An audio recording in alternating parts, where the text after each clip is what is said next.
Welcome into my dog's favorite podcast, the Dynasty Dogs, brought to you by Win Daily Sports. I am your host for this evening, Michael Anthony. Alongside me, as always, is a very upset man, Richard McAteer. How are you today? Well, it's crackling. Why am I upset? Obviously, look at us. Look at us. Who would have thought? Yeah. Who would have thought we'd be in this predicament right But now? hey, there's a savior, and he goes by the hoodie. He's out there, baby. But we'll get into it and who we're speaking of. We're gonna get into the coaching carousel again a little bit because there has been some news and notes from that recently. We have that. We also have the predictions for the playoff games this weekend, and we also are going to go over our top 12 Dynasty QBs as we have right now. Rich has them on a piece of paper again, which is weird because I have them typed. I don't know what the hell has happened here. I had to write down my thoughts. We've literally flipped the script the past 2 episodes, so I don't know what's happening.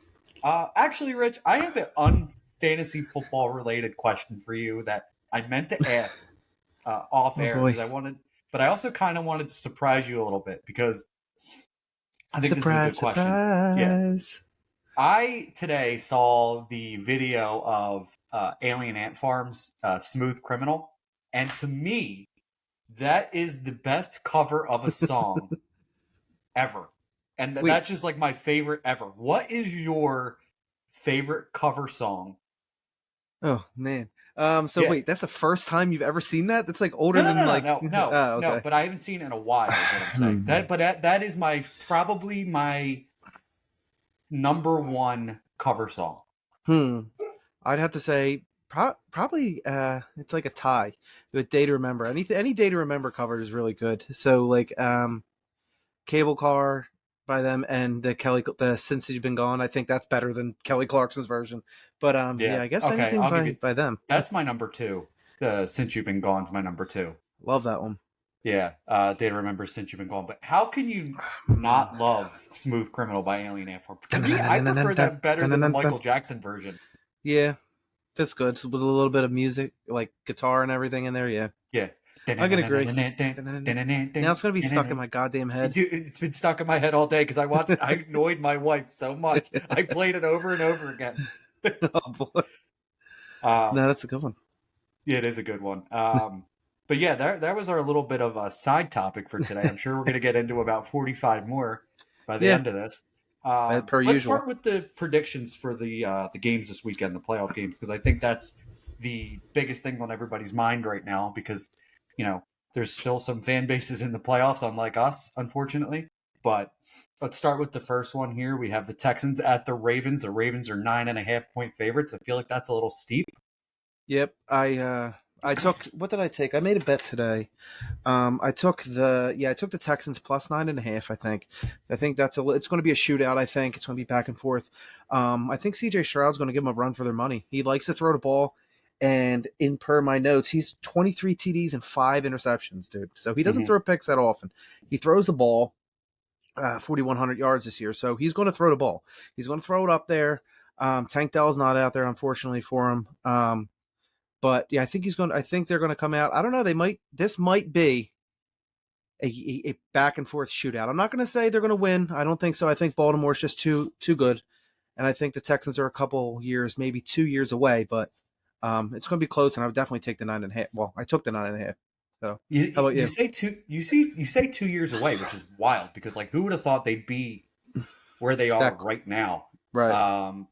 I do agree. I do think the Ravens have a very, very good defense. I think the Texans defense is good, solid, but the Ravens are an elite defense. I think I could agree though, taking the Texans at 9.5. I don't think they win, but I think they do enough to kind of keep it close. Yep. Let me ask you this. Again, this is kind of on topic, off topic. Who is DeMeco Ryans your coach of the year, and is CJ Stroud your rookie of the year, offensive rookie of the year? I think they have to be, right? So DeMeco to me is the favorite to win the coach of the year. Now CJ Stroud and Puka Nacua are neck and neck for me. Because Puka, breaking the receptions, the yardage is huge, and especially for him being a 5th round pick, is wild. and then what he just did in this past game, where obviously the Rams lost, but to me, I would be okay if CJ Stroud or Puka won it. I do think CJ Stroud will win it because I would imagine, more of a QB. Yeah, it's just award. It's just like the MVP almost. MVP is a quarterback award. The offensive rookie of the year is obviously going to be a quarterback award. It's and it kind of takes away from the guys that are actually having a better season, but you can't take away from what CJ Stroud's doing. Who the hell would have thought they would have won this division? Who the hell thought they would actually come this far? Like I said, 2 years away. I thought when they were drafted, I was like, holy shit, dude, they're not going to be good for another 5 years. I think they sped everything up by at least 3 years. You know what I mean? So I think C.J. Stroud deserves it. Puka, yeah, he had a good season. He's a close second for me.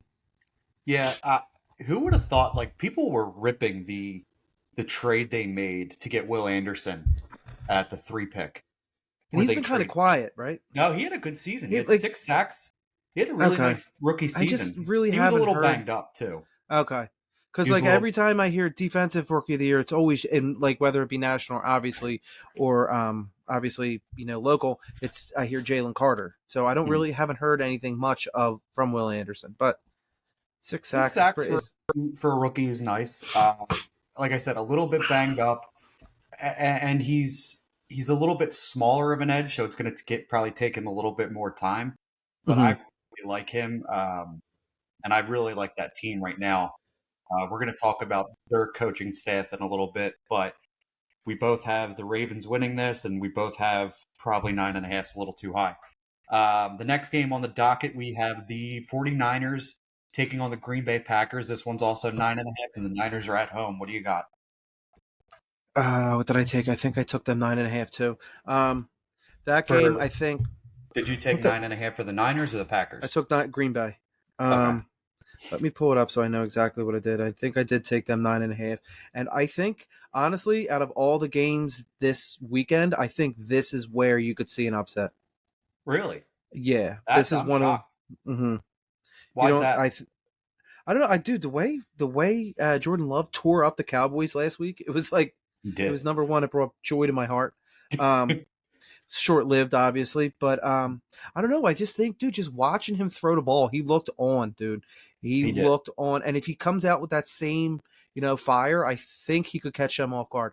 Now, I mean, Green Bay, it's their defense is nothing really great, so San Francisco is going to score, obviously, but if they can stay in it and stay competitive and stay neck and neck, I think they can pull it out. See, Green Bay Packers are a very good team. This is another team 9.5. This is another team that has kind of outkicked their coverage because they are so young. They have the youngest wide receiver. I think they have one of the youngest teams in general. But I don't see an upset, though. I think the 49ers are just a little too high-powered for the Packers to keep up with for this year anyway. I think so, too, but I think also you kind of wait for Purdy to make a mistake. I don't think, like I said, the defense isn't crazy. They're not going to go out there and make crazy plays for Green Bay. But, I mean, I'm still not sold on Brock Purdy. I don't give a shit where he's at in MVPs. He ain't on my top 12. I'm just not sold by him. So he's a game manager. Yeah, and I think he makes smart plays, but you get to him, you put him a little bit of pressure, I think you can get him to make a mistake. And I think if you see an upset, I think this is the game you see an upset in. Okay. I mean, I think the Texans have a greater chance to be the upset over the Ravens than the Packers and 49ers. So, you think so? I think that's a tough one. Both are obviously you see, Super Bowl favorites are Niner and So Niners and Ravens are obviously the Super Bowl favorites, but I guess it could go the same way. I think the Packers are better than the Texans. That's why I see them beating San Francisco, but you can go either way. Yeah, I think the Niners win this. I don't think handily, but I don't think. I think it's maybe a 10-point game, but it's close. I think 9.5 might be right on the money.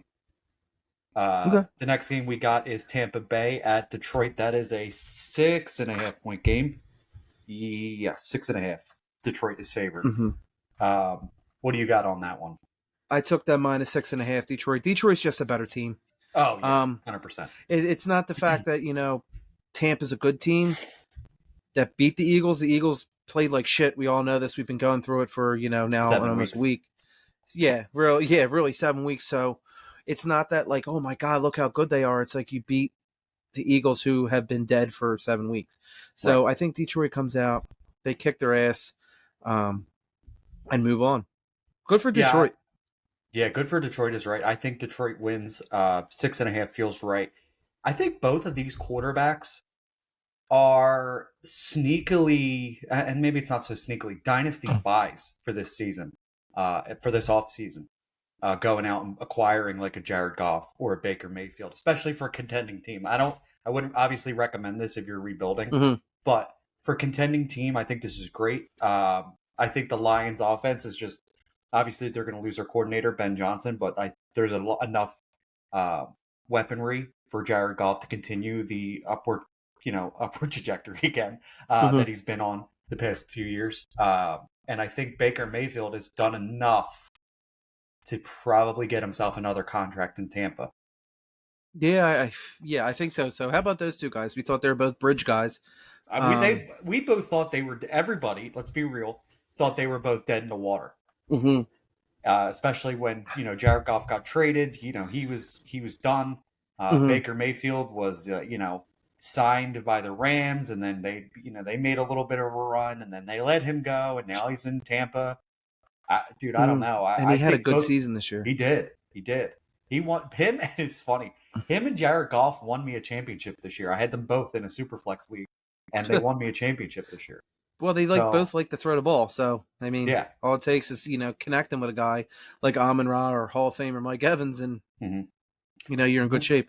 Would you... Let's go with Baker Mayfield because he has obviously a little bit more uncertainty, and he's definitely cheaper than Jared Goff. Would you give up, if you're a contending team, if you have a pick, let's say 11 or 12, would you give up that pick for Baker if you're trying to make another run? Yeah, in a super flex league, not in one quarterback, in super flex. I don't think so. No, I don't think so. I'm just too intrigued by what could be at the bottom of the draft. I think, if you get a guy like, I guess, who would be at the bottom? Bo Nix, Michael Penix. If they both start, that would be more intriguing for me. Just because, like, you're going to hop them in there and they're going to start, and then you got them because they're young. So it's like you could be killing two birds with one stone almost. So for me, I would be more inclined to ride with Baker if I'm trying to win, especially on that Tampa Bay offense. Let me see something real quick. Let's see 1 point. I'm gonna look up on Keep Trade Cut. What do they have? So obviously they have pick 111 valued slightly higher than Baker Mayfield. Not super different, but let's see 112 real quick. I feel like I would give that up to try to make another run at a title. Even if that sounds high, because like you said, you could still get some quality picks at the back end in the first round, especially at the wide receiver position. Right. But I think if I have a roster built to compete, I would rather have Baker than like a Bo Nix or, Yeah. That's just me. Because what, especially if Baker gets another contract in Tampa, I think... Then he'd be kind of locked up there. Yeah, at least for another year or two. And I think he's going to get a lot. I think I could see like maybe a 3-year deal for him in I was going to Tampa. say 2 probably makes sense. Not like a super high payout, but probably 2 years sounds about right to me. The last game on the docket, and I just lost it here, it is the Kansas City Chiefs at the Buffalo Bills. The Buffalo Bills are 2.5-point favorites. Rich, what do you got? I can't tell you how bad that I want Buffalo to win this goddamn game. Same. Let's go, Buffalo. Let's go, Buffalo. Is that what they were saying? Yeah, I told you that. That's the song. Hey. I don't remember you telling me this, but yes, I took them because I called you because it was stuck in my head for like a good 4 days. I took them -2.5. Yeah. I want them to win so bad because it's like, I know this is like going to go against probably what a lot of people say, and I can't stand Patrick Mahomes anymore, dude.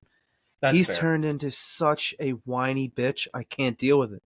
It's every time he gets up, he'll get hit, he'll get a nice clean hit, and then you'll see him on the ground with his hands up. Hey man, what was that, man?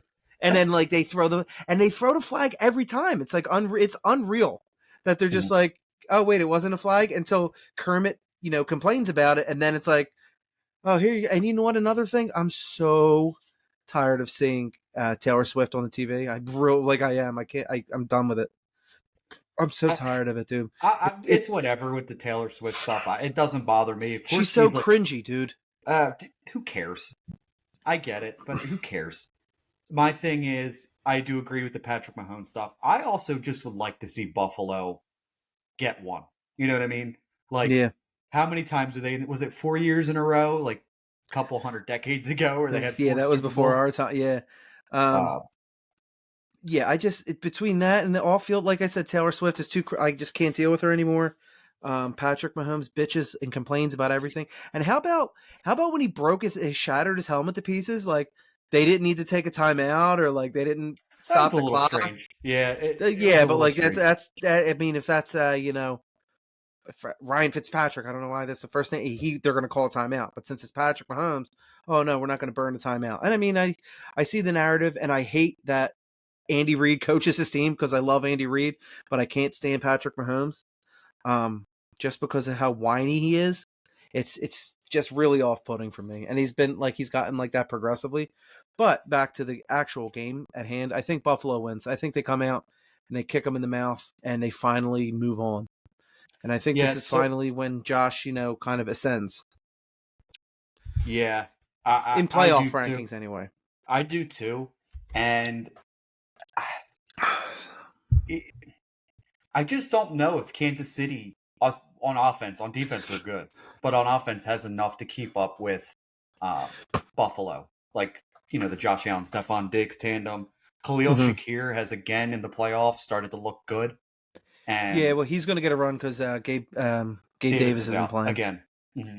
I do think it's Buffalo's time. I would love to see them in the Super Bowl. Are they in your Super Bowl prediction right now? I could see it being Buffalo and unfortunately San Francisco, unless my upset happens. If my upset happens, Lions. Mm-hmm. I was gonna say if it's Buffalo and Detroit in the Super Bowl, batten down the fucking hatches. That would be that'd be awesome. In Vegas, right? This year? Yeah. The Super Bowl's in Vegas. Like batten down the hatches if it's Detroit and Buffalo in the Super Bowl. I think if the upset if Green Bay upsets San Francisco, it's going to be Buffalo and Detroit. If San Francisco wins, I think it's going to be San Francisco and Buffalo. I could see that. That would be a fun one too. That would be a fun game to watch. But I do think it's the Buffalo. It's, as Jalen Hurts would say, it's Buffalo's turn. It wasn't our turn. Oh my god! It was Buffalo's turn. Give me some fucking fortune cookies. Actually, by the way, I traded for Josh Allen in a league a couple days ago. I gave up Baker Mayfield and, speaking of which, and AJ Brown for Josh Allen in a Superflex league. But my wife, I feel like that's light. I feel like that's light.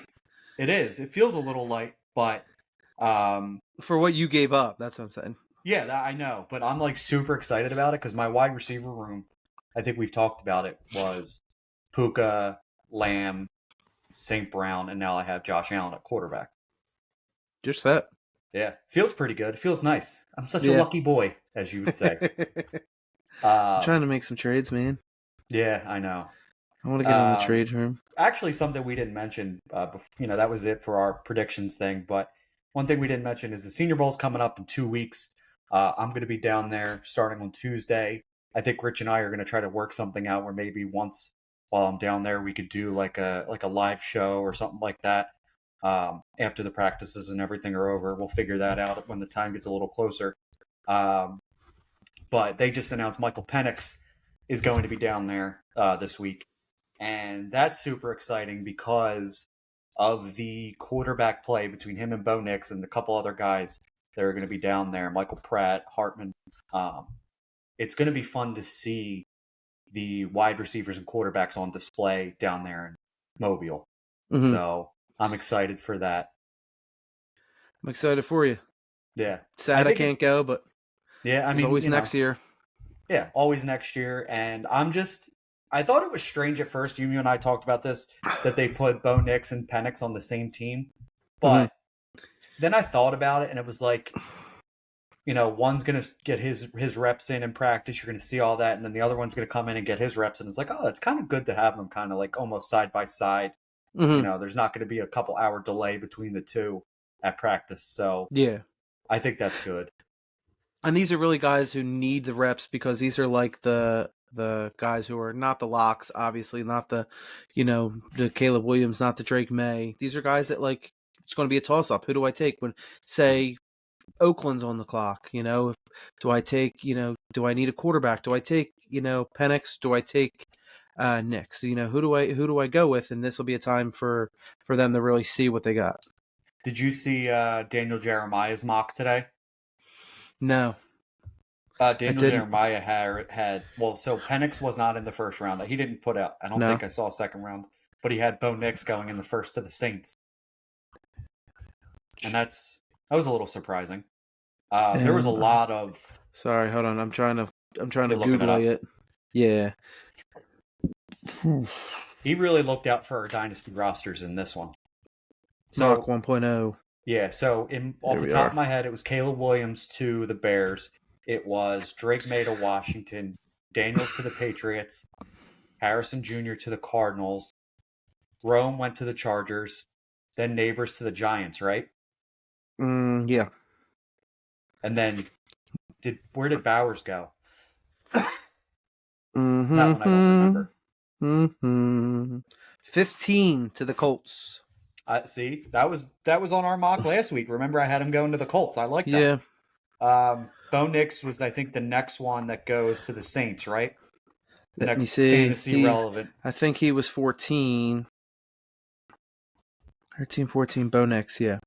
And then, if off the top of my head, he had Devontae Walker going to the Chiefs, which, I would love to see that. Troy Franklin to the Ravens, I believe it was. Brian Thomas to Miami. I'm doing this off the top of my head. What do you like? Did you practice this or something? Like you recite this in the mirror? Anything. But the fact is, I can remember it because it was just it was so good to see these, because like a lot of these are very good landing spots. You know what I mean? Kool-Aid McKinstry. I like Kool-Aid. 31 to San Francisco. That's funny. Yeah, he's like one of the top 2 corners in this draft. I think that was all the fantasy relevant ones in the first round. Anybody I missed? Brian Thomas to Miami at 21. I said that. Yeah. Did you? Keon Coleman wasn't on there, right? No, I guess he's a second rounder. Okay. Yeah. Sleep on him. That's okay. I see. I automatically I don't agree with half of this dude's draft. Really? Respectfully.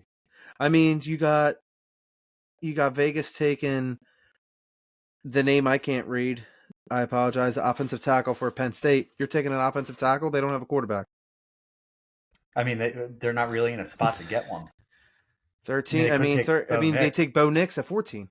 True. Yeah, it's true. And Vegas. And New Orleans really isn't in a spot. Why would they take a quarterback? They signed Carr for 4 years. Yeah, but Carr really hasn't been right. But he can bridge you until next year. And then you take a guy, but don't take a guy just to take a guy. True. You got who's their tight end?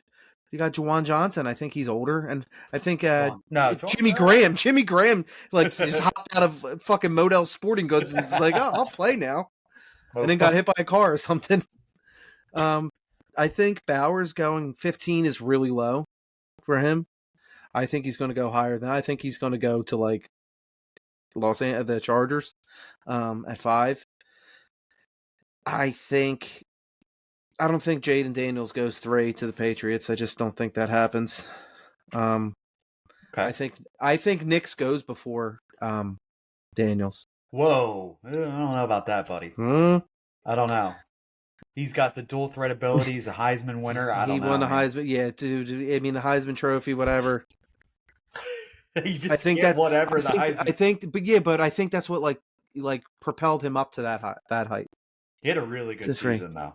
Before that, was he in top 3 contention before the Heisman?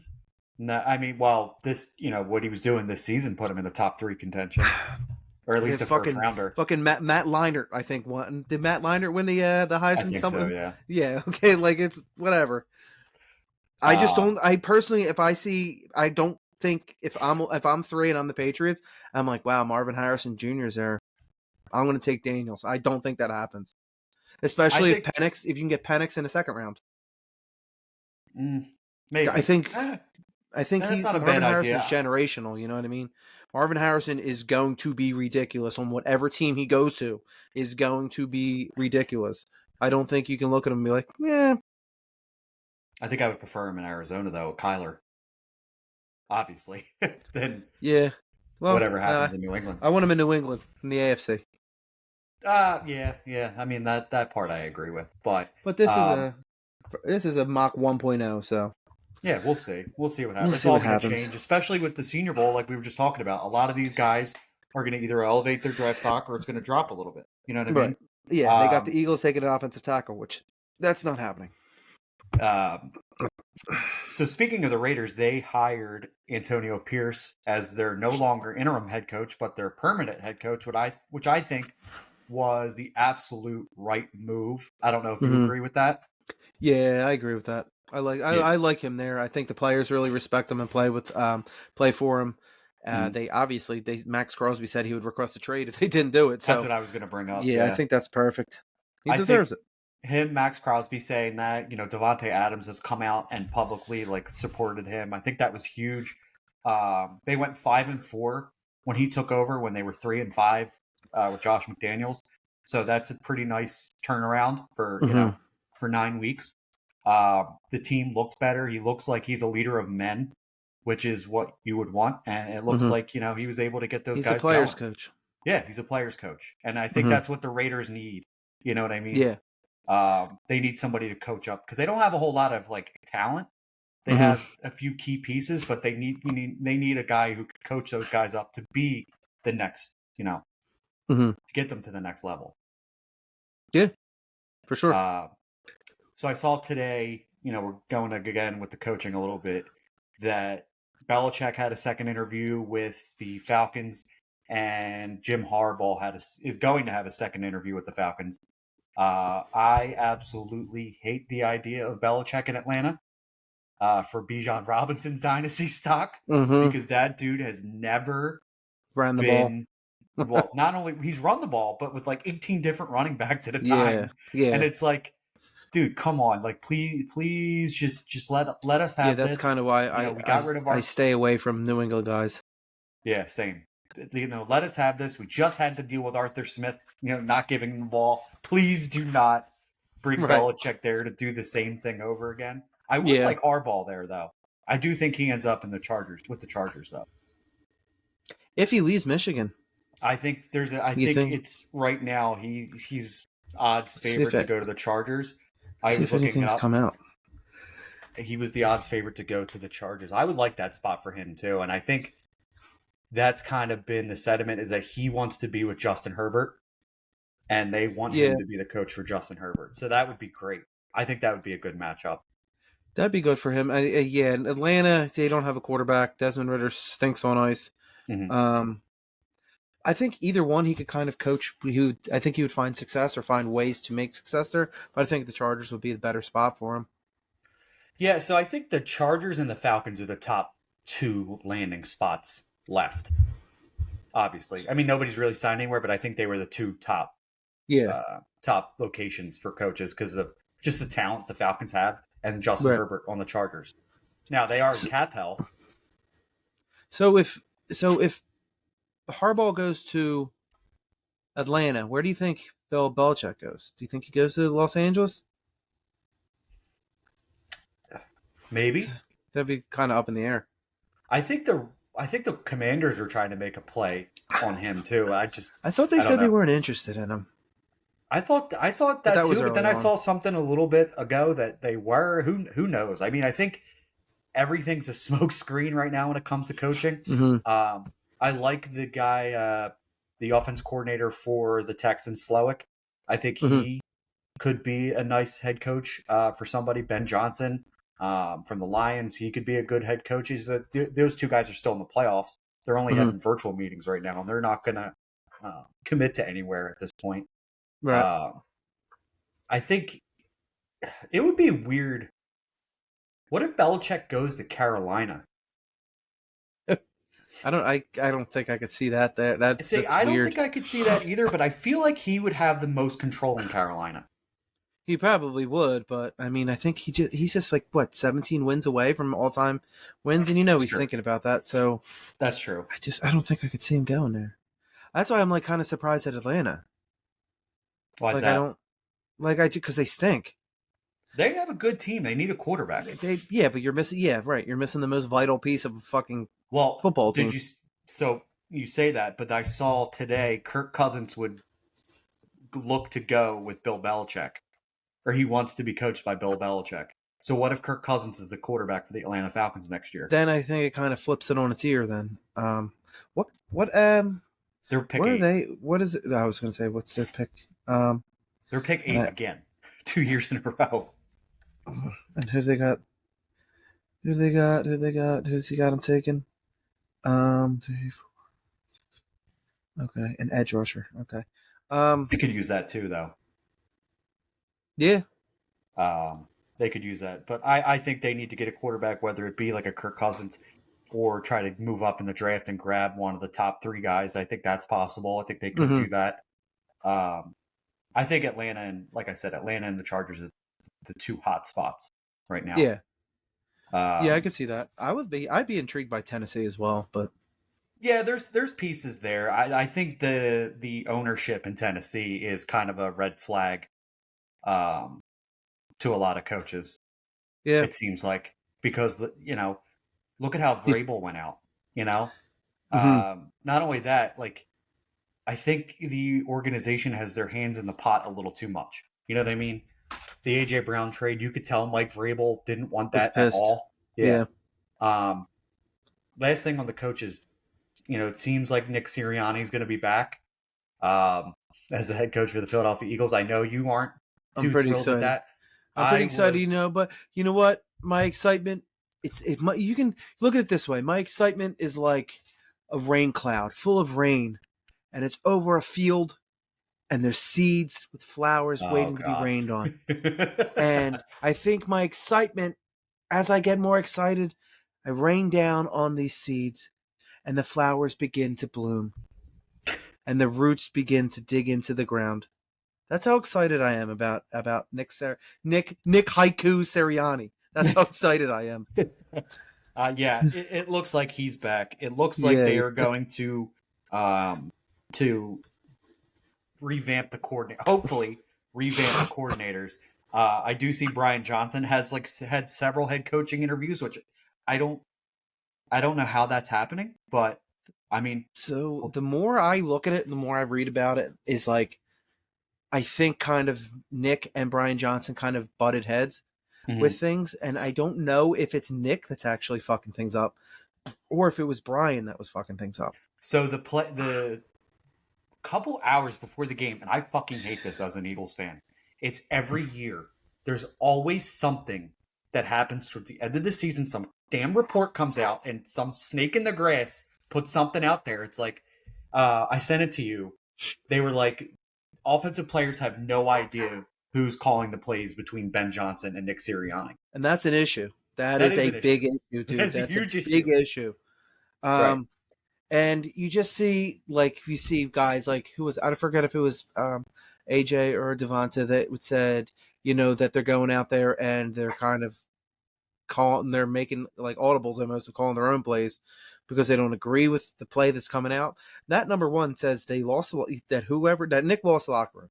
Saying that you lost the locker room. They don't trust you. They're making their own plays up. So why would you have him come back?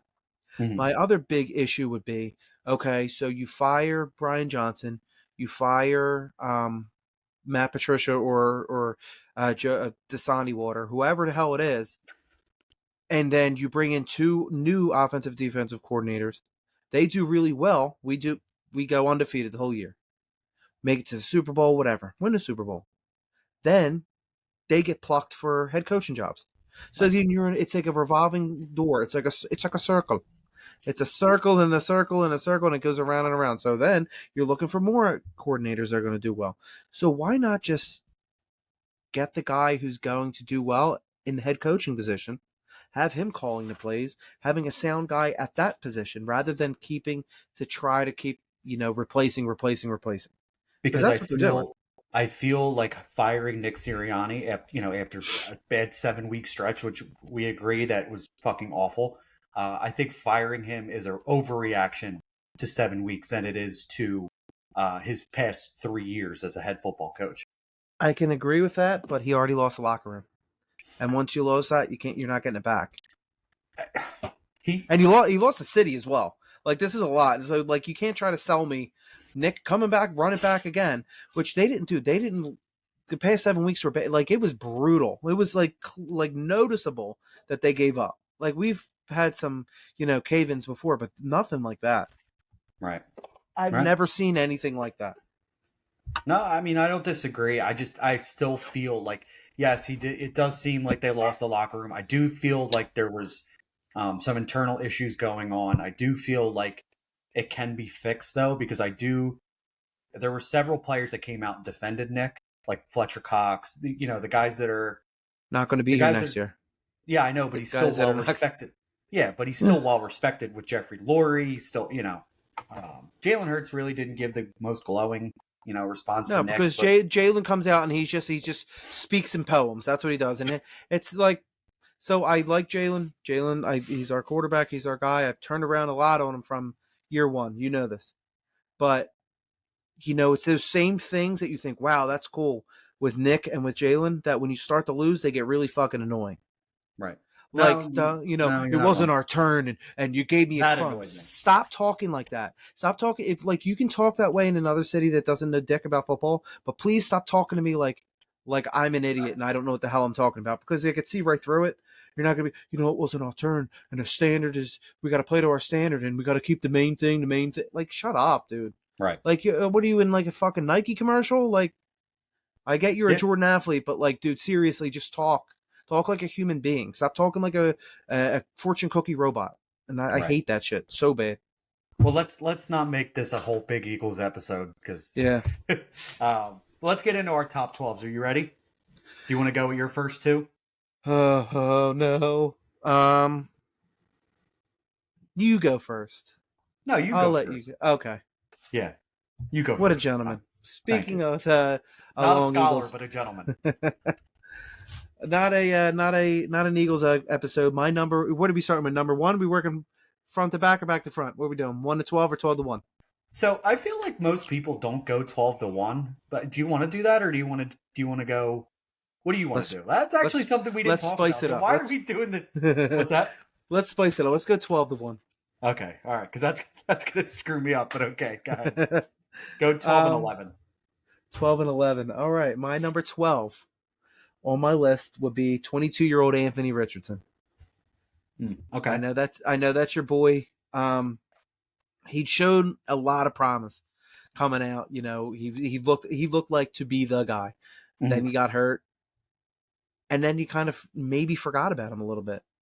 Yeah, I could see. So I think he can start off on this list. And all these guys are subject to change. You know what I mean? They can move up. They can move up. They can move down. But for me, right now, he's a young guy. He looked great. If he plays that way all 17 games, he'll move up. But for now, he's at 12. Okay. Go ahead. Give me 11.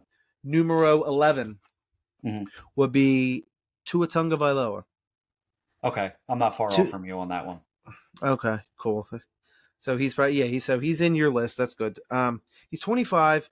He has the weapons, and if he develops with them, Tyreek Hill and Waddle, I think he's got. You obviously seen that he puts up points. He throws the ball. Right.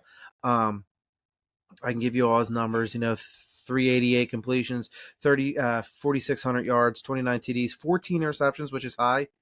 But that's just and I see a lot of similarities between the Dolphins and the Eagles. With the play calling. Yeah. It's kind of like they call the same plays. They all call the same goddamn plays.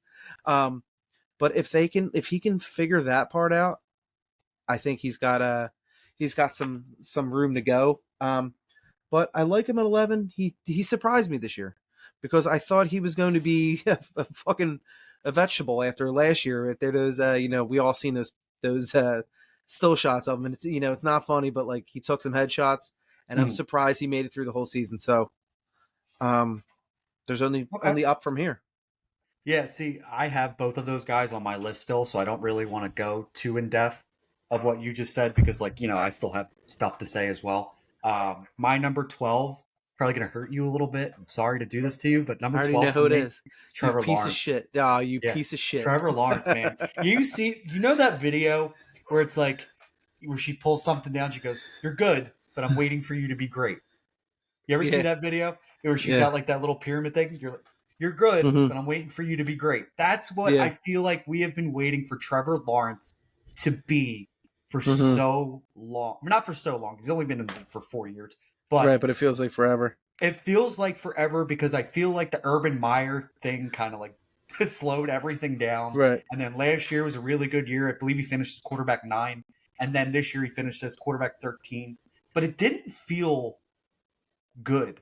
You know what I mean? It didn't feel like he took the next step to be in that upper echelon with the Burrows and the Herberts and those guys. I feel like his stock is going down because he's just not there. You know what I mean? Yeah. Do you agree with that? I know you. We'll let that. I got him higher than that, but yeah. It was.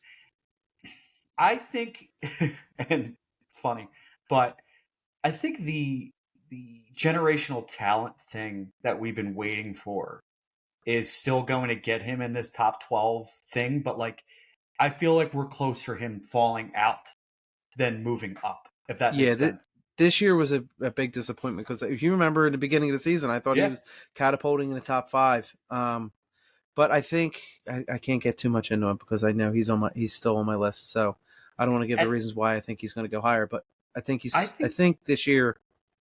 I think they need to add more weapons. I think Calvin Ridley had the weirdest 1,000-yard season I have ever seen because it felt like those games were so few and far between that we forget that he was a 1,000-yard receiver. It was super weird. When Zay Jones wasn't playing, he would score. Kirk had a decent year. Evan Ingram had a really nice year. Let's not forget that. But I feel like Trevor Etienne had a very nice season. He was really more touchdown dependent. But I feel like he's good, but I'm waiting for him to be great. And I've said that a couple times, but he's not there for me. My number 11 is, hold on, someone's calling me. I got to hit the reject button. My number 11 is Kyler Murray.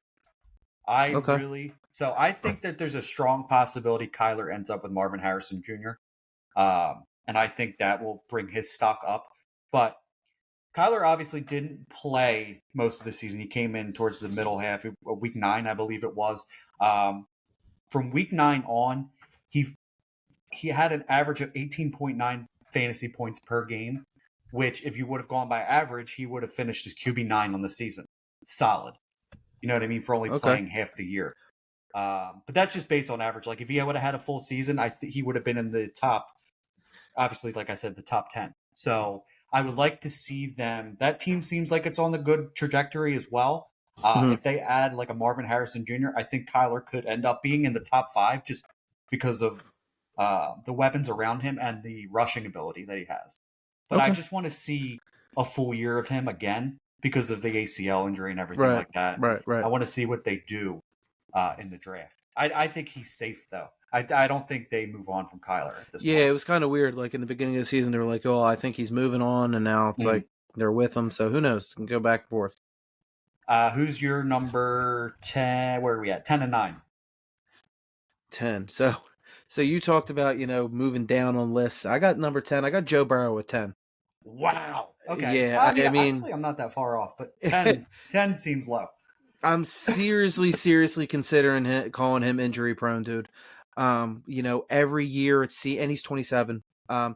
Every year it seems like it's something. It seems like he's banged up every single year. And if I'm doing a startup, dude, I got to be honest, I'm staying away from him. He's a do not touch for me. I'm not going near this guy just Okay, because he's I couldn't banged up argue. every single year. For this year for redraft, I took him, and I winded up. Thank God, I Is took that what C.J. Stroud as well. No, is thank that God what I did it had for you? no, no. But it's like all right, we took him, I guess, what, in third. But I'm like, every single year he's hurt. Mm-hmm. Every year, Yeah, it is worrisome. I'm not that low, but I could see that.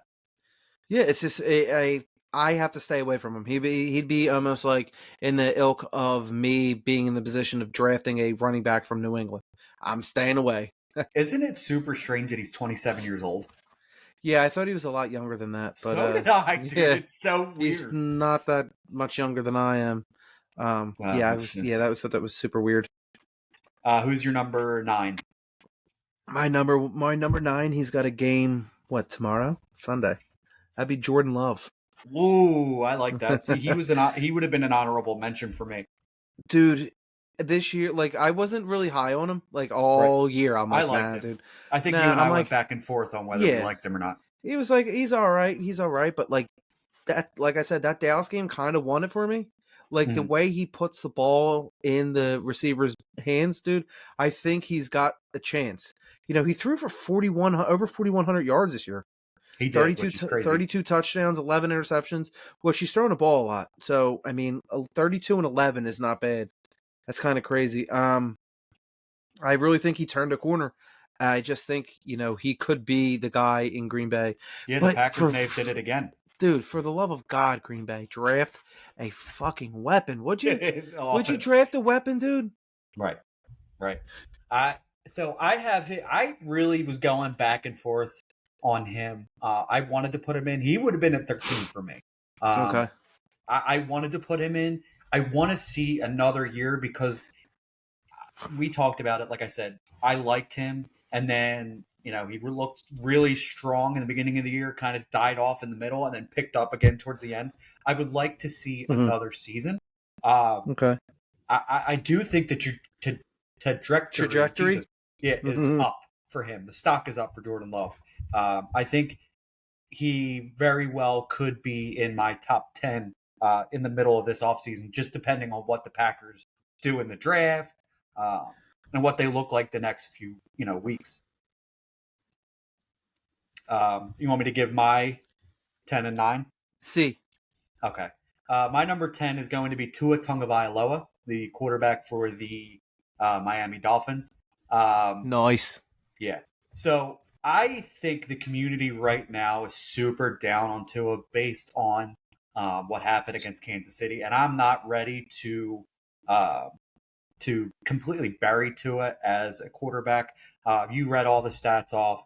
He was towards the top end of the league in yards and touchdowns, all that stuff. I do worry a little bit what happens when Tyreek Hill leaves. Is he able to do, kind of do what he did with Tyreek with Jalen Waddle? That remains to be seen. The health is a little bit of a concern, but he stayed healthy this year. I think Tua could actually be a decent buy in the offseason because I do think there are a lot of people that are very frustrated or very scared. Not frustrated, but scared based on how he looked against Kansas City. And I think that was a little bit out of the norm. Tua had a very nice season. So for me, I had to put him in my top 10. He's still, I believe you said, what is he, 25, 26? So I think there's still room for improvement for him. And he's on a very good offense with Mike McDaniel's head coach. So I think he's safe. I think he's a safe quarterback, Tua. I feel comfortable with him. Like I said, I feel like the community's down, but I'm not. I'm not ready to give up on him just yet. I lowered him a little bit from what I had him a few months ago, but I still think he's top. I think he has top 8 upside, but I have him at number 10 right now. Okay. Tua. So we're not too far off. No. Number 9 for me is Anthony Richardson. I think he has the upside for me to be a top 5 just based on rushing. He played 4 games, 3.5 essentially this year. His fantasy points were 21.9, 17.7, 29.6, and 4.4. He got hurt in that game. Obviously, that's not a whole lot of tape, not a whole lot of not a whole lot to go off of. Not a whole lot to go off of. But doesn't it look good just on that small sample size? Like, obviously, right? Right. But that's not even really the biggest thing that I like about Anthony Richardson. What I like about Anthony Richardson is Shane Steichen. We know him here in Philadelphia, the head coach of the Indianapolis Colts. I think that look what he just did with Gardner Minshew. He took that team to almost a playoff team, Yeah. And I think we both could agree Anthony Richardson's way more talented than Minshew is, right? Well, I don't want to give away the rest of my list, but yeah, he's a little bit better. He's a little bit. I think if they could get Richardson another offensive piece like the Brock Bowers we talked about earlier and we talked about last week, I think that team could be very scary. And I think Anthony Richardson deserves to be top 10, and I think he could be top 5. I just want to see the health with him. I want to see him top stay healthy. Kind of crazy, but top 5 fantasy. No, how is it crazy? Because he has the rushing upside. He's got the arm. If he stays healthy, if he stays on the field, yeah. I think he could. Fantasy points, yeah, he absolutely could. Then you got to think of who he would be above, and I don't know he'd be above anyone on our. There's a couple guys. I think I would put him above some of the guys from 5 to 8 for me. I got to see what it looks like next year. I got to see him healthy. I got to see how that offense, what they do, adding stuff. But we could tell already Shane Steichen's a great coach. He would have probably been coach of the year if they would have made the playoffs. He's so good. I think he even got a team to the Super Bowl last year. So, but you know what? Hey, it's the Roots, baby. The flower in the. Well, the Roots are a Philadelphia band, buddy. So you did that. I guess that's why he's saying it, because he likes. Oh man, you're getting me off tangent here. I guess that's why he's pandering. The Pander Bear. Wait. I'm sorry. Do you know the best quote from fucking Nick Sirianni is quote, "Tackling is a tricky thing." You're fucking right, dude. Yeah, you're right. For a baseball player, maybe. For a baseball player. All right, give me your football player. I'm sorry. 8 and 7. 8 and 7 before you go off again. Yeah. My number 8 is 22-year-old Caleb Williams. Believe it or not, we had the same one. Really? Oh, there you go. Coming in the NFL, he's probably going to be the number 1 overall pick. The consensus number 1, which is kind of puts a guy that I left off of my top 12, Justin Fields. What the hell is going to happen? Like, I'm so intrigued. Like, this is going to be a good offseason, and I can't wait for it. I think Caleb Williams still ends up being number 1, whether the Bears take it or not. Like, so Justin Fields still could be the quarterback for the Chicago Bears, but a team moves up to number 1 to get Caleb Williams. So what do you think what do you think's more likely? The Bears trade number 1 or the Bears trade Justin Fields? So I'm 50-50. I feel like, in my mind, putting on my GM hat, I feel like trading the 101 would be the right, is what I would do. Because I feel like, look what they got for Bryce Young last year, right? I think you could even do better than what you got for Bryce last year for Caleb Williams this year. Because Caleb Williams is better. Yeah, it is better than Bryce Young. And I feel like what you could do with those pieces the Bears would be much better. You know what I mean? And Justin Fields, he's off my list too, but Justin Fields showed towards the second half of the season again, but some promise. You know what I mean? He was making better throws. The offense looked better. I felt like they kind of like unleashed him a little bit in the second half. Again, for the second year in a row. Who do you think is going to be better, though? Caleb Williams, or do you think Justin Fields? So I think Caleb Williams is the safer option, is the safer quarterback, NFL quarterback. I think for fantasy, I think Justin Fields could be because of the rushing and everything like that. But I think the Bears could get an absolute haul. They could end up getting some trading with New England and then drafting Marvin Harrison Jr. Yeah. And then you have Marvin Harrison Jr., DJ Moore, Justin Fields. Like, that would be. I mean, that might not be the best fantasy option because there's so much. But for a football standpoint, that would be great for Chicago, right? Right. Well, that's why I kind of had Caleb Williams at 8, just because I think he's going into an all right situation offensively. Roscoe Johnson looked all right, but DJ Moore is great. Who'd you say? Isn't his name Roscoe Johnson? This the running back Johnson. What is the running back Roshan Johnson. Roscoe, whatever it is. We butcher names on this podcast. What is it called? What is his name? Roshan. Roscoe? Yeah. I thought it was Roscoe. I thought it was Roscoe and an O-N at the end, like Roscone, like a scone. No. Not Roscoe Dash either, the rapper. Whatever, man. It's hard. I don't know. Yeah, we butcher names on this podcast. But he looked all right. Yeah. I think DJ Moore, I think he's going into an okay situation offensively. Because he can throw the ball. Like, obviously, he can throw the ball substantially better than Fields. So let me ask you this real quick. Say, for instance, New England does trade up to get Caleb. Does he move down for you, or does he move up, or does he stay at 8? If New England moves up to get him, that's tough. I feel like I would move him down maybe one or two he'd move spots. down a hair, just because, like, we don't know what New England's going to look like right now. If you have DJ Moore and Scone Johnson, you go into New England, you got me and DeMario you got you. Douglas. Yeah. Chip Douglas and Chip Skylark and like the guys from North Dakota. Yeah, but I mean, Gerard Mayo may come in and be like, "All right, I'm done with this shit. I like that hire. We actually didn't talk about that. I did like that hire for New England. I think he's another good leader of men. He played the sport, but give me your number 7. The leader of men. Speaking of leader of men, my number 7 is my boy Trevor Lawrence. Trevor Pretty Hair Lawrence. I do have written down here in me notes. If you can see it. I can't read your chicken scratch.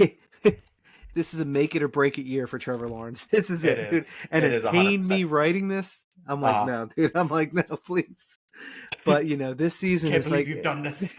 I can't believe you've done this. It's a make it or break it for him, dude. It's he threw for over 4,000 this year, right? That's great, but he had 14 fucking interceptions. That's very unlike him too. Yeah, it's like very uncharacteristic of my boy. But I think if he gets he needs more weapons. You're giving me Christian Kirk, who's he's good. Calvin Ridley, yes, he's bona fide. But you give me a guy, dude. Give me the guy.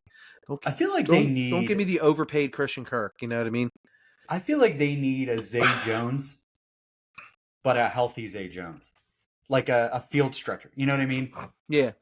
I feel like they need that guy, and there's a couple of them in this draft, so they might end up with one. But that'd be. I mean, I'm hoping they build around. Well, obviously they're going to build around him. I hope they give him the weapons he needs, because he's got there's one thing that needs to be unlocked. I don't know what it is, but it's like one thing that's missing from him going from 7 to him going to 4.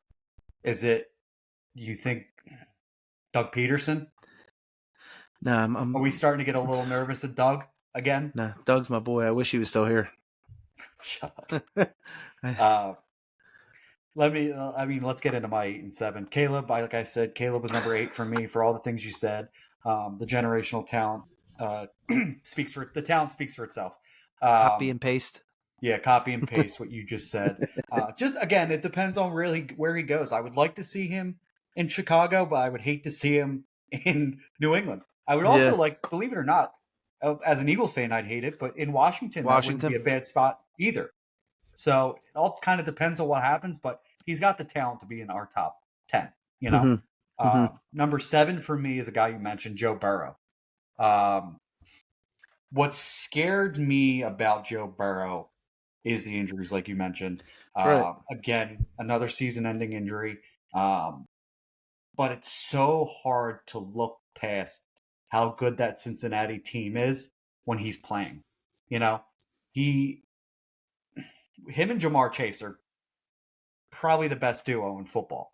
Right, but when they get on the field together, so that's the big Chase, thing. Believe it or not, has some injury concerns as well. And now T. Higgins ain't going to be there. Well, there's some kind of scuttlebutt on whether that happens or not. Scuttlebutt. There's a little bit of back and forth on whether they think T is back. But again, it's more or less the injuries that are a little concerning for me with Joe Burrow, and there's two guys ahead of him that I kind of prefer over him, and we'll get to them soon.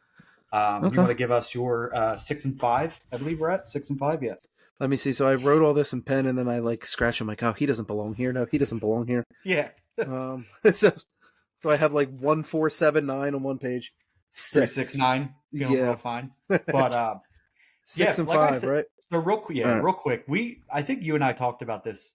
8 through 12 for us was like, even 6 to 12 was super like. Dude, once I got past like, to be full disclosure, like I told you, I forgot to put Lamar Jackson on this list. I'm like, I wrote this completely, and I'm like, wait a second, like it was compelling, but I'm like, dude, now I got to fucking redo everything. So, so my 1 through like 5. After 5, I'm like, what the hell am I doing? Yeah. But speaking of 5, let's do 6 first. Yeah, 6 is usually pretty good. Yeah, Justin Herbert is my 6. Okay. I just hope he gets a head coach that he can actually like have a career with. You know what I mean? Mm-hmm. Like if you see guys like, who have like Ben Roethlisberger and Mike Tomlin, Tom Brady and Bill Belichick, guys that have Nick had Sirianni, Jalen Hurts. Yeah, absolutely. They're just lock and step, dude. God damn it.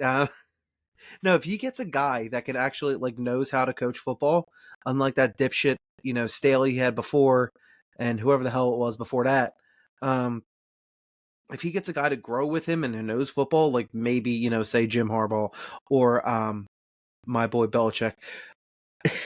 My boy, I never thought I'd actually say that. That's disgusting. I should just cut this. I just want him to get us a ring. I don't care how he gets it. Just get us a fucking ring. But if he gets that, and when he has his offense is good. Like when they stay healthy and they're on the field, right? But like when it's like Mike Williams, like he farts too hard and he's out 3 fucking games, and then you got Keenan Allen who's 115 years old, but now he's starting so good though. Yeah, but when he's on the field, that's the thing. Like when he's on the field, he's great. Austin Eckler, who's he might be, what I mean? He might be toast. He's a stinker. Mm-hmm. But if they all stay on you need a whole bunch of ifs, and you know what I say about ifs. Quentin Johnson. Oh, your boy. Quentin Johnson. Not my boy. Not my boy. He ain't my boy. He's not on my team anymore. Yeah. I traded his ass. His ass gone. He's like, he just tries to catch a ball and he's like, alligator. No, he's my. Dude, that is one thing that bothered me so much watching him come out of college. He's 6'4" and has arms like this. Like they just don't move. Oh my god, it was so frustrating. Like extend your arms, buddy. Like, he's just like catch. Like come on, he's out of here, dude. He's out. I got Tony Pollard and change for a trade. So that was pretty decent. But no, once you need like a perfect storm for Herbert. Mm-hmm. If he hit all his guys stay, that's what I'm saying. If they get a head coach and if they take Bowers at 5, or a wide receiver in general, not 5. Is he at 5? Chargers at 5. If they take Bowers at 5, I think that'd be a solid start for him. I think it'd be a solid start, but like you need like the perfect storm for him. That's why he's at my 6. Okay. My 5. My 5 is CJ Stroud. Okay. Not where I thought he would. What is he, too low or too high? We'll get to it. Okay. Like I said, he's got room to move up. Like everyone on here this is all a fluid thing. We've seen his rookie season obviously phenomenal. We talked about it in the beginning. 4108 yards, touchdowns, 23 to 5 interceptions, which is insane. He's got 100% QBR. So he's got nowhere to go but up.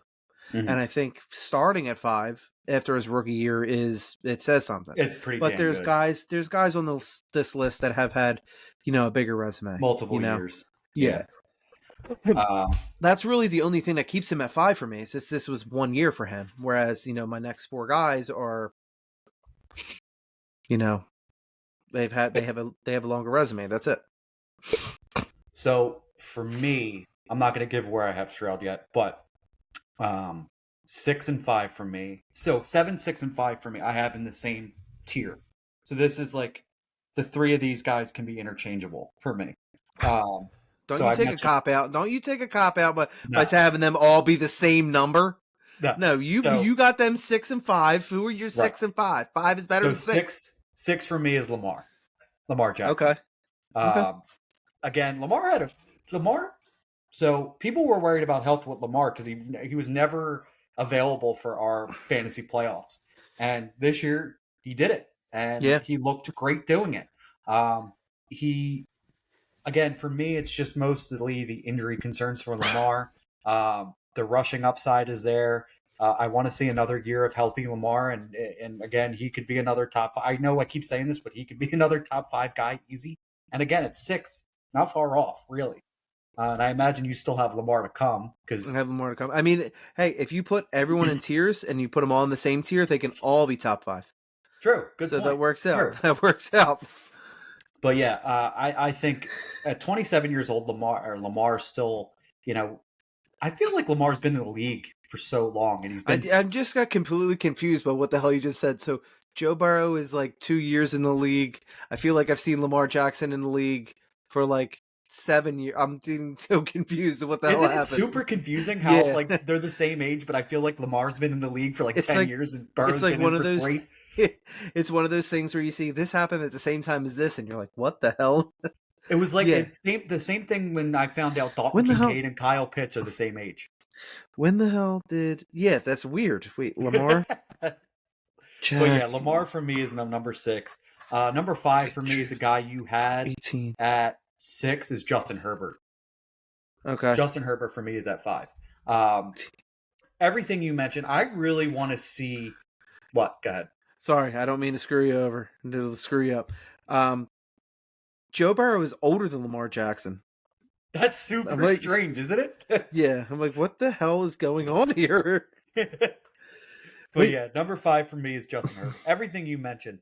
I want to see him with a competent head coach. I want John Harbaugh or Jim, whatever Harbaugh. I get confused. They look the same. They both begin with J. It throws me off every freaking time. I want him in LA with Justin Herbert. Yeah. And so again, you mentioned it. Mike Williams, never healthy. Keenan Allen, never healthy. But, still, when they play, they're both very, very good. But I need something because I feel like he's just in like purgatory when it comes to weapons. And I feel like if you were to switch Burrow and Herbert, put Burrow or Herbert with the Cincinnati Bengals, he could easily they would have won that Super Bowl.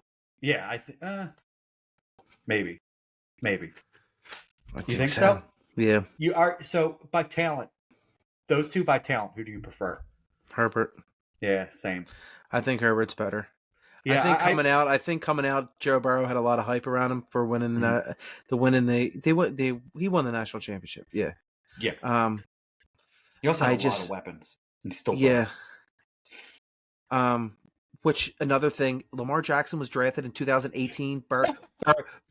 Burrow is drafted in 20. I'm like getting like so mind fucked by this right now. You're never gonna finish this episode. No, you're just gonna keep. I'm like that episode of Always Sunny where he's like this. Yeah, that's me right now. No, I think if Herbert were on the Bengals, they would have won that Super Bowl. I just think Herbert's. I think now I can confidently say Herbert's better than Burrow. I just really like Justin Herbert. I traded him for him. I forget what I gave up to get him, but I got him and AJ Brown in the league for a bunch of stuff. But I really like the talent, and again with dynasty rankings, a lot of it is based on trajectory. I can't say that word today. I don't know. Why do you choose words that you can't say? Trajectory. Apparently, I did, dude. I have no idea. You can't say trajectory. I can't say Roscoe Johnson. Listen, I didn't know I couldn't say it until today because I don't think I've ever had this issue before. But it's all based on... I don't think you've ever had to say that word. Let's go with this. It's a lot of dynasty rankings is based on outlook, is based on future.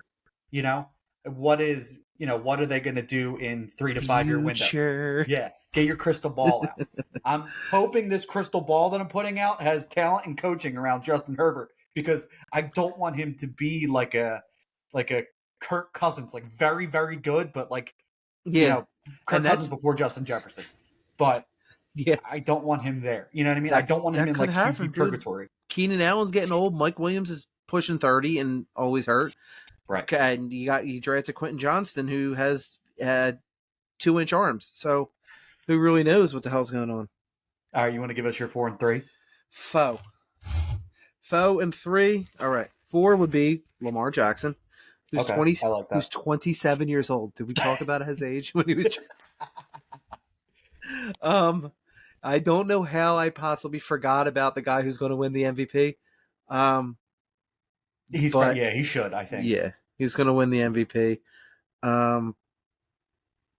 Sorry, getting distracted. The age thing getting to you again? Yeah, I'm just like, what the hell? No, he's got the dual threat ability to throw the ball. Obviously, he's going to run the ball. He just puts up points. So that's staying healthy this year. A big thing. Yes, if he stays, he has to stay healthy. Obviously, and that's a kind of a scare. If you say that about a guy, he's got to stay healthy. He's got to stay healthy.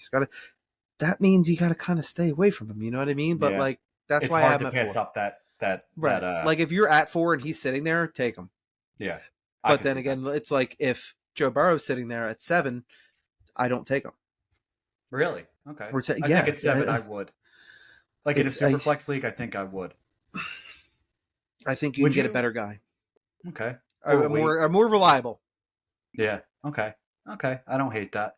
Who's number 3 for you? My number 3 would be... Number 3, my lord! My number 3, I got to go back, flip 2 pages because I got 4 on the wrong page. My number 3 would be Kermit the Frog, a.k.a. Patrick Mahomes. Oh, okay. I got him at 3. He's still elite, but I think you know what you have with him. And I think, if anything, he's going to start to depreciate just because, Kelsey's inevitably going to retire. Andy Reid is apparently going to retire again after this season, which I just heard like 2 hours ago. I was reading, what? Because these guys are like, I don't think they're ever going to retire. And then all of a sudden they're like, well, he might retire after this game. So that could shake up everything. You got Rashee Rice, his trajectory is pointing, to the roof. And I traded the tractory. Dude, his tractor trailery is going to the roof. Yeah. Dude, I traded for him, and I'm like so pumped that I did because I had to be talked into trading for him. And now I'm like, dude, why the hell would I even not? He's going to be number 1. He's going to be a stud next year. I do think they add another wide receiver, but he could be. Yeah, still even reliable. if Sky Moore stays healthy, if he gets healthy, and Rashee Rice, he's done. But I'm done after with Sky. 1 year, 2 years, 1 year. Yeah, dude, I didn't really like the Sky Moore pick by them in the first place. No, it was a weird pick, and I hate that he's number 24 and he's a wide receiver. It just fucking doesn't make any sense. But like the point being is like they're 2 very young wide receivers that could grow, with him. But I think that's a step down from Hill. I hope not, dude. Don't fucking take away from Rice. They're going to Rice-A-Roni. He threw for 41-83, which is great. 27 and 14 interceptions, which is high for him. 14 interceptions. He threw a lot of picks this year. Yeah. I mean, again, that could be a lot of talent around him. The lack of talent. Trying to force the ball where you can force the ball to Tyreek Hill and he'd catch the ball, whereas you're forcing Kelsey, it to... Kelsey took a step back this year, too.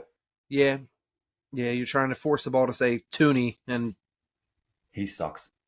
He's the worst. He's just, to say it lightly, he's the worst, dude. He's the worst. But all right, who's your 4 and 3? You ready for number 4? I think it's his turn. Oh, okay. It's Jalen Hurts. Okay. So for me, Jalen Hurts, I think the Jason Kelsey retirement is going to hurt a bit. Well, you're shaking your head, so I don't know.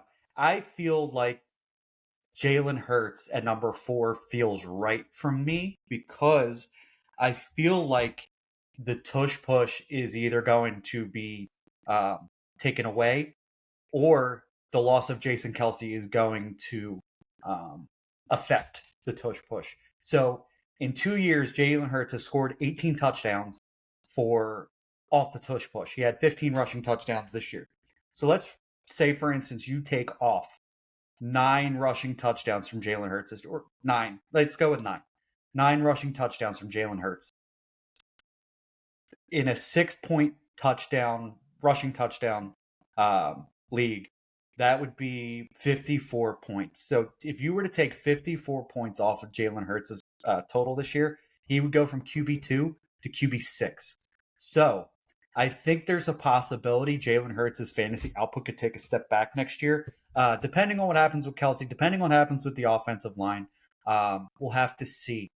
But I do worry about the whole tush-push situation with him. It's not going anywhere, man. It's not going anywhere. Well, yeah, it's not that it's not going anywhere. It's the Jason Kelsey leaving, I think, affects the tush-push a lot more than what we think it's going to. See, and you know what? A lot of people put out there like, well, why can't other teams do this? Why can't I? And I know that I'm pissed off at Jalen, but like I said, he's still my guy, and you'll see why he's my guy. Right. But the man squats 600 fucking pounds.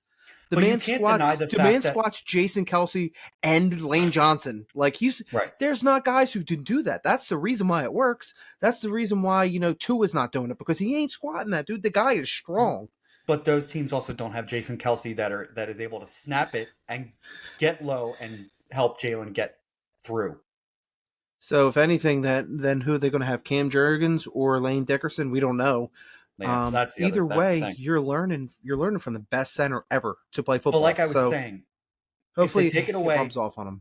Yeah, like I said, if they take it away, or if Jason Kelsey does affect it, he's 18 touchdowns off the tush push in 2 years is wild. And if you take off 9 this year from his 15 touchdown rushing total, he drops from 2 to 6. That's QB2 to QB6. That's a lot of points right there. Okay, that's fair. I think it's fair, but it's purely speculation right now. Oh yeah. Don't tell me that he's retiring. I can't take it, dude. I can't take it. And it's also not even just that. It's the questions around the offense right now.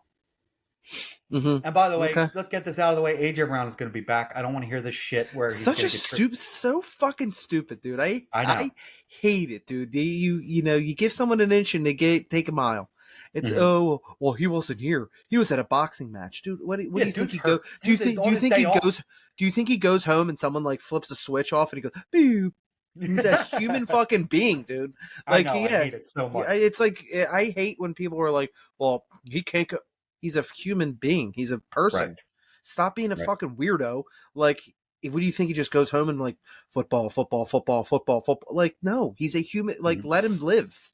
Stop. And people, and nowadays they put things out there just to get people to click on things and to get things, likes and retweets. It's like, dude, you put anything out there just so you get someone to click and say your name, whether it be good or bad. Journalism has gone down the fucking tubes just because people just write bullshit just clickbait. For you to get clickbait. And I'll never be like, I say how I feel. We talk the way we talk, that we say things the way we feel about things, not speculate. I don't make or create stories. If anything, we say how we feel about things in our opinion. Right. It's an opinion, but just like Adam Schefter with he told Jason Kelsey said, hey, he's going to retire. Who you're just making that up. Stop. See, I'm going off a tangent, dude. Stop making things up. Can I get to my number 3, please? No. Because you put fucking Jalen Hurts all the way down at the bottom of your list, so you don't deserve to get number 3. That's not the bottom. That's 4. Minus Swale. Number 3 for me is a guy you mentioned, and I'm not going to give you all of his stats. CJ Stroud, man. Oof. Yeah, that's a surprise for me. Yeah, it's stocks pound cake up for CJ Stroud. At this point. I like that stocks pound cake, huh? You're welcome. Let's be real. Dude is in his first year. He's looking at Rookie of the Year. He was I could say he's almost borderline an MVP candidate, right? Like, I think that's fair to say. He's not going to win it, but he's going to get votes. Yeah, he's going to get votes. He has to get at least one, and that's still something. You know what I mean? Which is insane. Quarterback. Yeah. So I like the team around him. If Slowick leaves, that could hurt a little bit. I do still think D'Amico Ryans has built a culture and a team down there that, the stocks pound cake, like I said, is up for CJ. I think they're going to add another weapon on that offense. I do think they need a running game. I think adding maybe a guy in the second, third round wouldn't be bad for Houston. And I think I think he has the talent to be, just based on what we've seen this year, to be in that upper echelon of quarterbacks. I mean, you had him at 5. So from 3 to 5. That's not far off. Yeah, 3 and 5 is not far. But I think for me right now, I think it's fair to put him above Jalen, just because I feel like right now there's less questions about Stroud than there is Jalen. You're going to hate where I got Jalen then. But for anyone who's listening that's not from the Philadelphia area and being like, what the hell is Mike saying? Stock's Pound Cake is a pound cake that's known around Philadelphia. It's been like 150 years or some crazy amount. It's like Stock's Pound Cake is a pound cake from Philadelphia. It's a Philadelphia thing. But I see where you're coming from. I think, what a time to be alive for a Houston Texans fan. Dude, it's like my JJ Watt shirt it's exciting, dude. It's exciting. Yeah. Dude, I got a David Carr jersey upstairs in the closet in the old collection. Yeah, that's dude. Awesome. I got I got a lot. I got David Carr, Andre Johnson, DeAndre Hopkins, and JJ Watt. I have that's awesome. Ridiculous amount of Houston Texans jerseys. Texans fan. Yeah. No, dude, what a time to be alive for them, though, right? Yeah, really. Like it's like you thought they were going to stink on ice, and then like, whoa. But do you kind of see where I'm coming from when it comes to Jalen's outlook right now and CJ Stroud? Like, the outlook just seems brighter for Stroud right now than it does for Jalen. CJ Stroud looks like second-year Jalen. Like we were like pumped, dude. We were like pumped, and that's why I guess CJ could be 5 for me, because next year he could be shit. Sometimes maybe good, sometimes maybe shit. To be honest, most of these guys could be. But yeah, right. But like, we thought, we're like, holy shit, Jalen, his second year, actually playing, not behind your boy. Carson Wentz is his boy, in case you haven't noticed. But yeah, it's like, it could be, he's got nothing but room to go up. His tractor trailery is up to the roof. His tractor trailery of Stock's Pound Cake is up. No, but that's high for him. But I mean, 3, okay, that's bold. I mean, he's going to give you points, and I like it. I hope he does. I hope he ends up there, because he's fun to watch, dude. He's a fun football player to watch. He's super fun to watch. And when we did on our other podcast, the Public Transportation Podcast, we did a pre-draft show, and fantasy-wise, it was Richardson and Stroud for me. But quarterback-wise, it was Stroud, Young, Richardson. Yeah. Remember that? So I was all young, dude. I was young up. I was young bull. You were young Jeezy on that one. Yeah, that was terrible. Yeah. So I've been high on CJ Stroud. I like what I've seen, and I liked what I saw. You know what I mean? Like that's a good one. I don't even know what the hell that meant. What'd that mean? Yeah. All right. So give me your 2 and 1 before. Okay. All right. My number 2 would be that Josh Allen. Okay. I think Josh Allen at, again, 27. 27. You know who else is 27? Joe Burrow. Josh Allen's been in the same amount of times Lamar. It's like that Jim Carrey movie. It's like, everything's 23. I forgot about that movie. It's the or it's the freaking Truman Show. Everything's what is happening? He's 27. You know who else is? No, I think Josh is he's a great quarterback, but the thing is with Josh Allen, I think you know what you have right now. Like, he's not going to get any better. I think his ceiling, he's right there. He's like, his hitting the ceiling, and that's where he's at. He's capped. Okay. I still have Josh Allen, so I have an argument to that, but go ahead. He's going to throw a shit ton of interceptions. He threw 18 interceptions this year. And fumbles. But he threw 29 touchdowns. The point being on that, and he completions of 385. I think it was 588. I want to say somewhere around there, comfortably of attempts. He throws the ball a lot of times. Yeah. So I mean, with throwing the ball like that, you're going to turn the ball over. That's just the way it is. So that's negative for you for fantasy. So 18 interceptions, and I know, excuse me, this year I took him, and I'm like, damn, dude, I need a Josh Allen game. and it was this borderline 24 points. Right. So I think you know what you're getting with him, and that's why he's at 2. I don't think he moves higher than 2. I think that's where he is, and that's where he's going to stay. We're gonna have a disagreement. Which ain't bad. Yeah, we're gonna have a disagreement on that. But give me your number 1. I already know who it is because you haven't mentioned. You already it yet. know. You already Gardner know. Look, Joe Flacco. Actually, yeah, no, I can't think of a bad quarterback off the top of my head. Well, wait, yeah, I can. Right, It's Jalen Hurts. Oh. No, in my hand, there's a crumb. Oh, come on. And Jalen Hurts is going to get this crumb, and he's going to turn it into being a number one dynasty quarterback. I took him number 101 this year in our recent dynasty draft that's currently going on right now. He's not 27 though, which is kind of freaking me out. He's 25. I didn't know there was other ages besides that, but he's 25. And the big thing for me with Jalen is I think next year they bring in, like right now we're in the purgatory period where we're like waiting for them to be like, well, is Nick fired? Are we bringing in an offensive mind? An OC, yeah.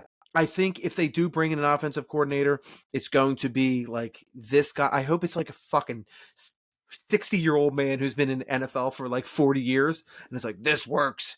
Like, I don't want a 37-year-old guy who's like, well, dude, this is what we do. No, I don't want a young upstart. I want a guy who's going to be like, you know what I mean?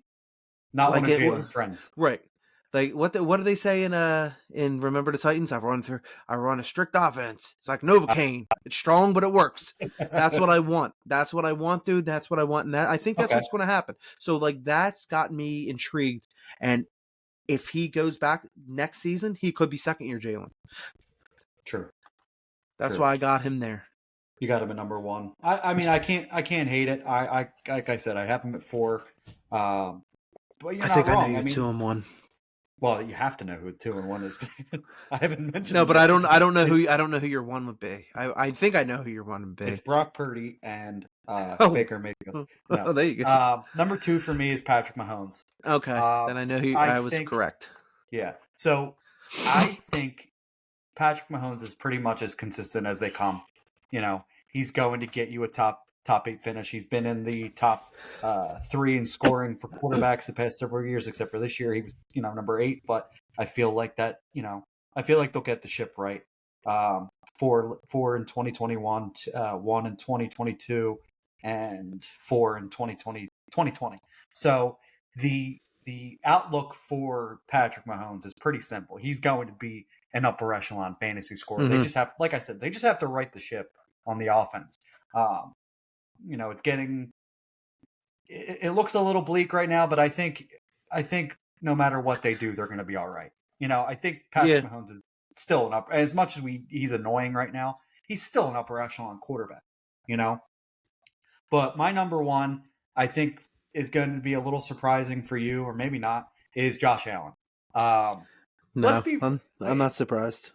Not surprised. Surprise. No. Surprise. Believe it or not, and it's crazy to think, but Josh Allen has been the number 1 fantasy quarterback scorer 2020, 2021, 2023. So 3 of the last 4 years, Josh Allen has been the number 1 fantasy scoring quarterback, which is crazy to think about because you mentioned the turnovers and everything like that. Yeah, that's going to be a headache. But, and you mentioned his ceiling. But wouldn't I want the guy who's at the top of the ceiling every single year? Like, is he going to go over that? No, but is he still number 1?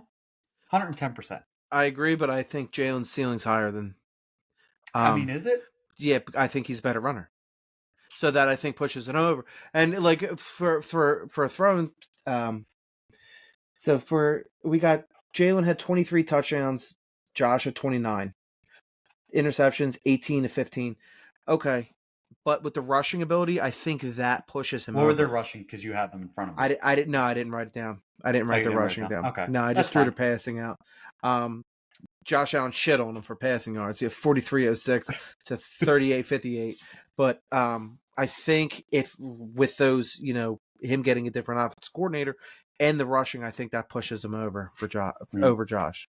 But it's hard to argue the guy has been the number one scoring quarterback for 3 out of 4 years. Patrick Mahomes was actually was the number one quarterback scorer, and Allen was number 2 last year. Mm-hmm. So it's crazy the fact that Josh isn't a lot of people's number ones.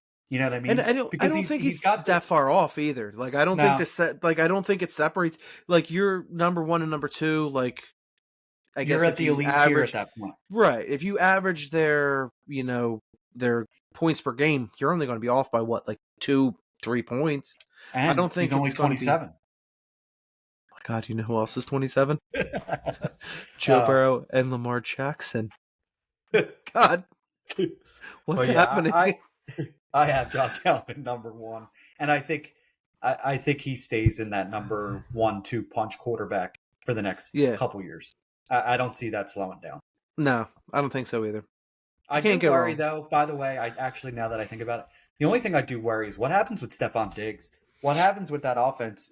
Do they add another guy? Is Diggs gone?